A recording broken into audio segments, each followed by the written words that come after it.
You lie awake in the darkness, the world outside silent, but your mind is anything but. Thoughts ripple like restless water, spilling over one another. A single conversation from the day replays endlessly, twisted by memory. Decisions you made, or didn't, haunt you with phantom weight. You tell yourself you're overthinking, that your mind is broken, incapable of finding peace. And so, you chase thought after thought, hoping that clarity will appear, like lightning in a stormy night. But the storm never ends. You feel trapped in your own mind, watching as it spins in circles, a carousel of worry that never stops. You scroll through your phone. Notifications, news, messages. They blur together into a haze of distraction. The external world offers noise, and for a moment it feels like an escape.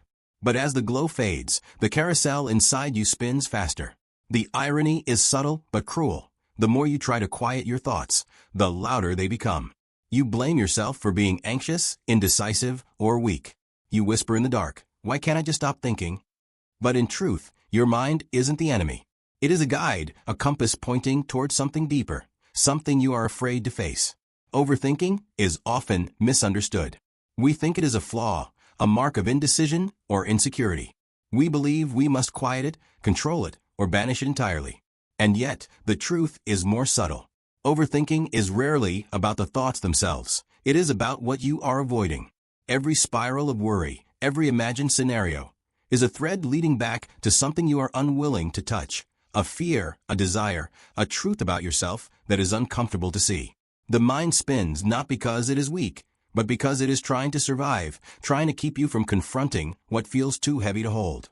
Psychologists and philosophers have long noted this pattern. Carl Jung spoke of the shadow, that part of ourselves we refuse to acknowledge, the aspects we hide even from our own eyes. The mind, clever and protective, distracts us with endless mental activity so that we never have to meet our shadow face to face. Viktor Frankl wrote of the existential vacuum, the silent emptiness inside every human being, often disguised as busyness, worry, or obsession. The restless mind, the endless replay of scenarios, is one way the human spirit avoids the uncomfortable truth that life is fleeting, choices are consequential, and we are responsible for finding our own meaning. The cinematic tension of this moment is palpable. You can almost feel the weight of your own gaze on yourself, heavy as lead, pressing you into stillness. Outside, the night is indifferent, stretching endlessly, as if reflecting the endlessness within. The room feels both too small and infinite at once, a paradox you cannot solve. And yet, within this struggle lies the first glimmer of insight. The chaos is not pointless. Every repeated thought, every mental loop, is a signal, an invitation to look deeper. It asks, what are you avoiding? What do you refuse to see about yourself? You might resist this idea. You might tell yourself that your thoughts are irrational, that the feelings are overblown. But resistance only strengthens the loop.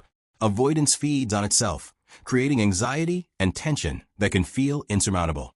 And here is the paradox. The very thing you are trying to escape, your own hidden truths, is exactly what the mind is trying to bring to your attention. Overthinking is not the enemy. It is a reflection, a mirror held up to the parts of life and self you have not yet dared to confront. As you lie in the stillness, a realization begins to dawn. What you have been calling overthinking is not meaningless. It is a language, a form of communication between your deeper self and your conscious mind. Every worry, every scenario, every imagined catastrophe is pointing to what matters most. And yet, it is frightening to see. The mind, clever as it is, keeps you circling endlessly to protect you from fear. But no amount of distraction, no flurry of thought, can replace the confrontation with the truth. And so in the quiet, you begin to sense the path forward. You do not need to silence your mind entirely. You do not need to banish thought or judgment. Instead, you can follow it carefully toward the questions it is too afraid to ask out loud. Overthinking is not the problem. It is the signal. The danger is in ignoring it, in letting the carousel spin endlessly without ever stepping off. What you fear most is not the chaos of thought, but the clarity of facing what matters.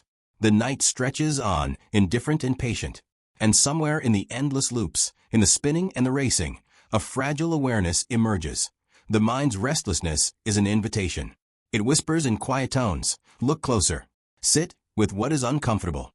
Face what you have been avoiding.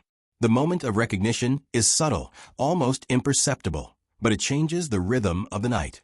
The mind is still active, the carousel still turns, but now, for the first time, it is pointing somewhere, toward yourself, toward truth, toward something that has been waiting silently, just beyond the noise. And as the scene fades, the audience is left with a single thread of reflection, a bridge to what comes next. What you think is overthinking is only your soul asking a question it's afraid to answer.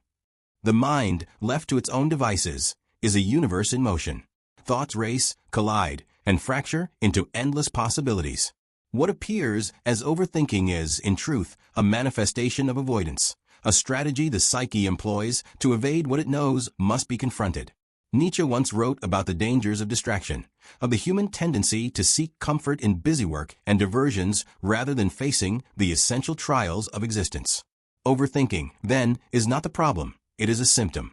The deeper question is why the mind feels compelled to avoid the truths that stir discomfort, the truths that challenge our very sense of self. This pattern of avoidance is universal. Every human being experiences it, though in different forms. The external world offers endless distractions: social media, work, entertainment, obligations. But these diversions are not inherently harmful. They only become a problem when they are used as shields, protecting us from our internal reality. The mind loops endlessly, presenting scenarios and hypotheticals, imagining consequences, rehearsing failures, and revisiting past regrets. It spins to keep us busy, to keep us from feeling the emptiness, the fear, or the longing that lies at the heart of our lives. Jung called this the shadow, the hidden parts of ourselves that we refuse to acknowledge. The shadow is not evil. It is merely the parts of our personality that have been repressed or denied. The mind, in its wisdom, recognizes that these truths are often unbearable in their raw form. So it creates thought loops, rehearsals of anxiety and worry, to postpone the inevitable encounter with what must be faced. Every overthought scenario is a path leading back to this shadow, but it is a path carefully disguised, cushioned with mental chatter and endless what-ifs. Viktor Frankl, in his Reflections on Meaning, pointed to the human tendency to avoid the weight of existence. We distract ourselves because we are afraid of confronting our responsibility to live authentically, to find purpose even in suffering. Overthinking is often avoidance in motion, a mental dance that keeps us from asking the hard questions. Who am I really? What do I truly desire? What am I unwilling to see about myself? The mind's obsession with minor details, imagined catastrophes, and hypothetical failures is a protective mechanism, a buffer between consciousness and confrontation. And yet, the avoidance itself creates suffering. The mind's loops are not neutral. They are heavy with anxiety, guilt, and self-recrimination. The very act of overthinking compounds the avoidance, creating a cycle that seems inescapable. We feel trapped because we are caught between the comfort of distraction and the terror of awareness. Alan Watts would suggest that this is the human condition, the tension between what is real and what we cling to, between life as it is and life as we imagine it. We resist, we fret, we calculate. And in doing so, we are paradoxically running from the very clarity our minds are demanding. This is where the contrast becomes stark. The external world and internal world are at odds. Outside, life continues in its rhythmic, indifferent flow. Nature does not pause for your anxieties, nor does it care for the weight of your imagined catastrophes. Inside, your mind simmers with loops and spirals, rehearsing failure and avoidance. The tension between these two realities, external motion and internal stagnation, creates a psychological dissonance that feels like suffering. But within this tension lies the key. The internal turmoil is not meaningless. It is a signal, a marker pointing toward the unaddressed core of your existence. Consider the cinematic imagery, the mind as a vast shadowed forest, where each overthought scenario is a winding path. Some paths lead to dead ends, echoing with imagined regrets. Others curve back to the same clearing, where the shadow waits, silent and patient. The forest is dense, the canopy thick with fear, distraction, and hesitation. But the light filters through in slivers, moments of awareness, flashes of insight, faint intuitions guiding you toward the center. This is the landscape of avoidance, the terrain of the human psyche, chaotic, intimidating, yet navigable if approached with courage and curiosity. The rhythm of thought itself is cinematic in its own way. The mind alternates between rapid-fire loops and sudden, almost jarring moments of silence. In these pauses, the truth glimmers. Overthinking is not just mental activity. It is a narrative. Every worry, every rehearsal of failure, every imagined confrontation is a scene in a story your psyche is telling. And the story is not meant to trap you. It is meant to guide you. Each loop carries a hidden message. There is something here that you have been avoiding, and it is essential to your growth. The human response to avoidance is complex.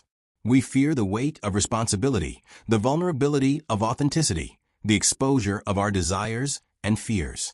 Nietzsche emphasized the courage required to confront one's own existence, to embrace life with its suffering and uncertainty. To step into what matters, to stop avoiding, is to engage fully with the reality of being human. The mind resists this engagement because resistance is easier than confrontation. The path of avoidance is seductive precisely because it feels safer, lighter, and more controlled. But the illusion of safety is just that, an illusion. The philosophical depth of this moment is profound. Overthinking is a mask, a mirror, and a map all at once. It conceals what we fear, reflects what we deny, and guides us toward the truths we have been avoiding. Jung would remind us that the journey inward is arduous, full of shadows, contradictions, and resistance. Frankl would insist that the encounter with meaning requires courage, that avoidance can never lead to fulfillment. Watts would encourage surrender, not as passive resignation, but as active acceptance, a letting go of the illusion that thought alone can solve the existential questions we face. And so, the tension persists. The mind races, the carousel spins, yet somewhere within the chaos is a quiet invitation. The overthinking is not meaningless, nor is it a flaw.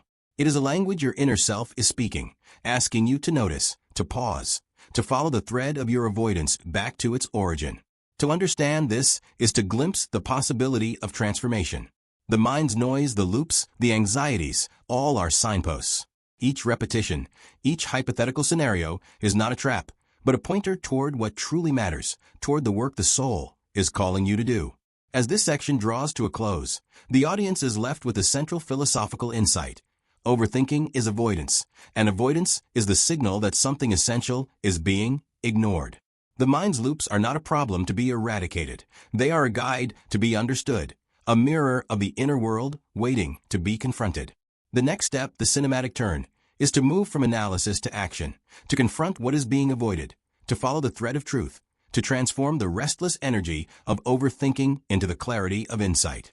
And, as the narrative transitions, a single line bridges the philosophical depth into the emotional transformation to come. If we stop overthinking, we don't find peace, we find ourselves. The moment of transformation begins quietly, almost imperceptibly. The restless mind, which once spun endlessly in loops of worry and hypothetical scenarios, starts to pause. A subtle shift occurs when you realize that the thoughts themselves are not the enemy. They are a signal, a messenger pointing toward something deeper. In cinematic terms, it is like the first glimmer of dawn breaking through a dense, stormy night. The shadows of fear and avoidance are still present, but light begins to filter through, revealing contours that were invisible before. This transformation is not sudden or easy. It requires courage, the kind Nietzsche spoke of, the courage to confront oneself without pretense, without excuses, without distractions.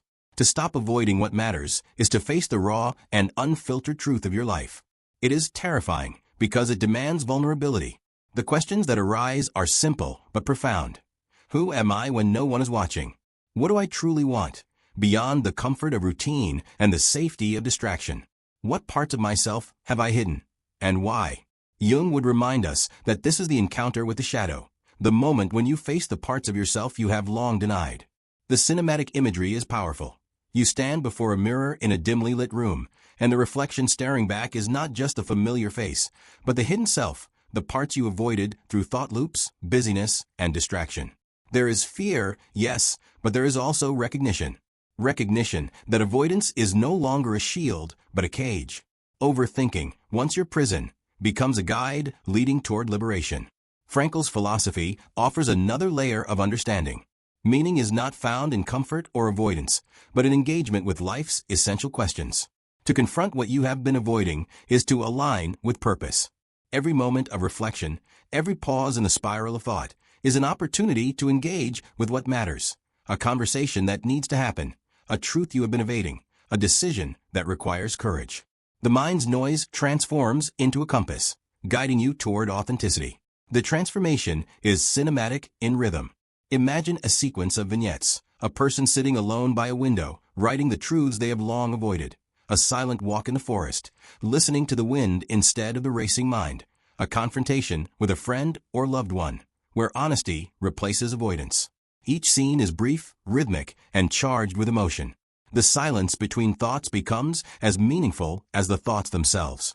Short sentences, pauses, and reflections allow the audience to feel the weight of each moment, to inhabit the emotional space fully. The emotional breakthrough is subtle but profound. You realize that the endless loops of worry were never about control. They were about avoidance. And avoidance is always temporary. The truth, persistent and patient, waits. Confrontation is not about eliminating fear or discomfort, but about acknowledging it, sitting with it, and moving forward despite it. The cinematic tension eases, replaced by a quiet, resilient clarity. Overthinking is no longer a trap. It is a signpost pointing to the next step. Consider the metaphor of a labyrinth. The overthinking mind is like wandering endlessly through corridors, uncertain which turn leads to freedom. The transformation occurs when you notice the patterns, when you recognize the doors you have been avoiding, and when you step through, even if fear accompanies you. Courage is the key, and insight is the reward. Each step forward dissolves a little of the mental fog.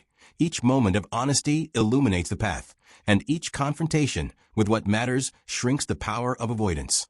There is also a rhythm to this internal transformation. The mind moves from chaos to clarity, from resistance to acceptance. The cinematic technique is reflected in pacing. Rapid-fire thoughts gradually give way to longer, contemplative beats. Scenes of mental struggle are interspersed with moments of stillness. A deep breath, a pause, a glance at the night sky. The audience senses the emotional arc. Tension builds, peaks, and then releases, leaving space for the subtle yet powerful impact of insight.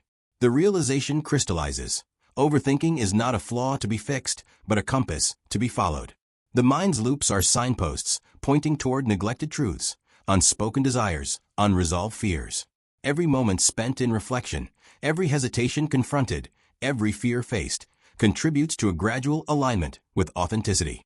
The transformation is both internal and external. The mind becomes quieter, and life becomes fuller. Actions align with values, words align with truth, and presence replaces avoidance. This section also emphasizes agency. The audience is invited to see themselves in this process, to understand that transformation requires conscious choice. It is not passive, it is active.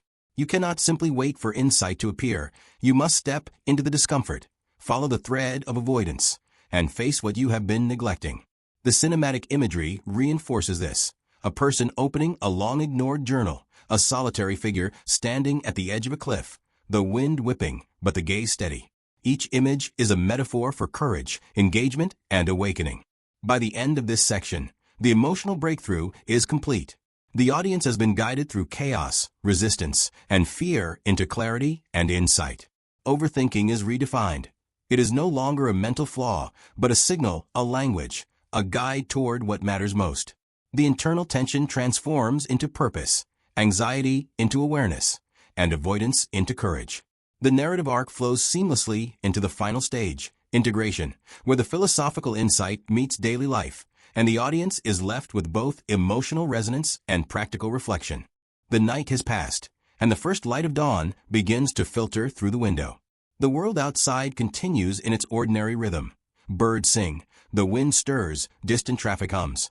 But inside, a subtle transformation has occurred. The mind, once restless and chaotic, now carries a quieter, more deliberate rhythm. Overthinking has not vanished, nor was that ever the goal. Instead, its energy has been redirected, transformed from a trap into a guide, pointing toward what truly matters. This is the art of living beyond avoidance. Integration begins with awareness. The recognition that overthinking is avoidance, and that avoidance is the mind's way of highlighting what matters most, changes how each moment is experienced. Simple actions gain weight. A conversation is no longer rehearsed endlessly in the mind. Decisions are made with a calm clarity. Emotions are felt without being feared. The world, previously a backdrop for mental loops and imagined catastrophes, becomes alive, immediate, and tangible.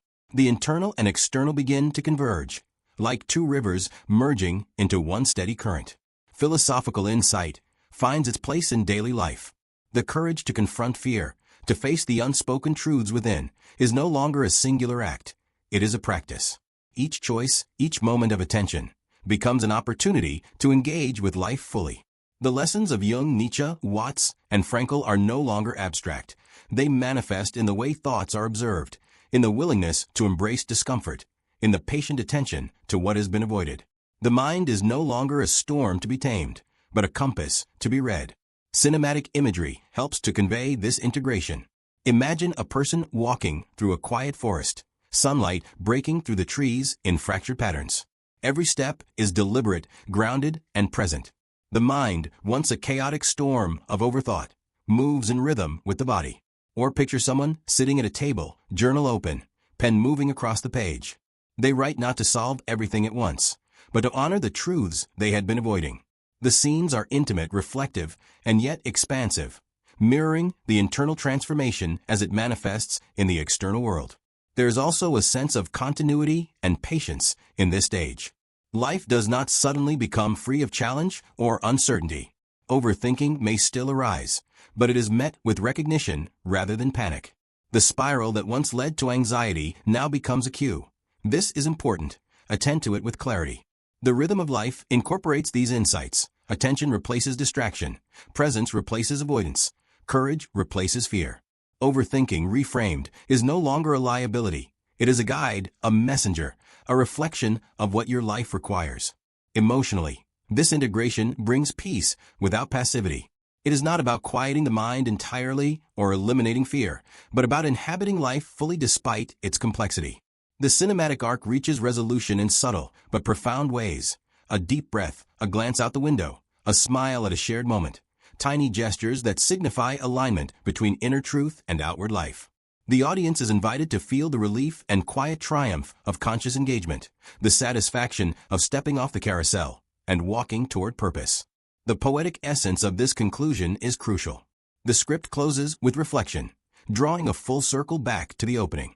The sleepless nights, the racing thoughts, the spirals of anxiety, they were never meaningless. They were signposts, whispers from the deeper self, calling attention to what had been avoided. And now, with awareness and courage, life becomes richer.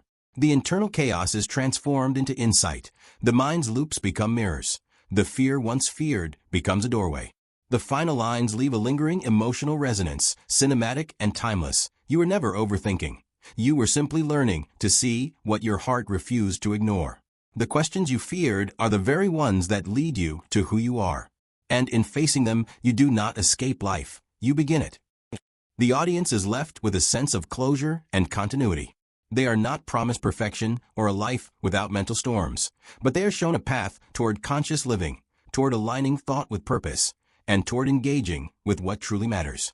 The story concludes not with finality, but with invitation, a call to inhabit life fully, to recognize the signals of overthinking, and to transform avoidance into clarity, courage, and authentic presence.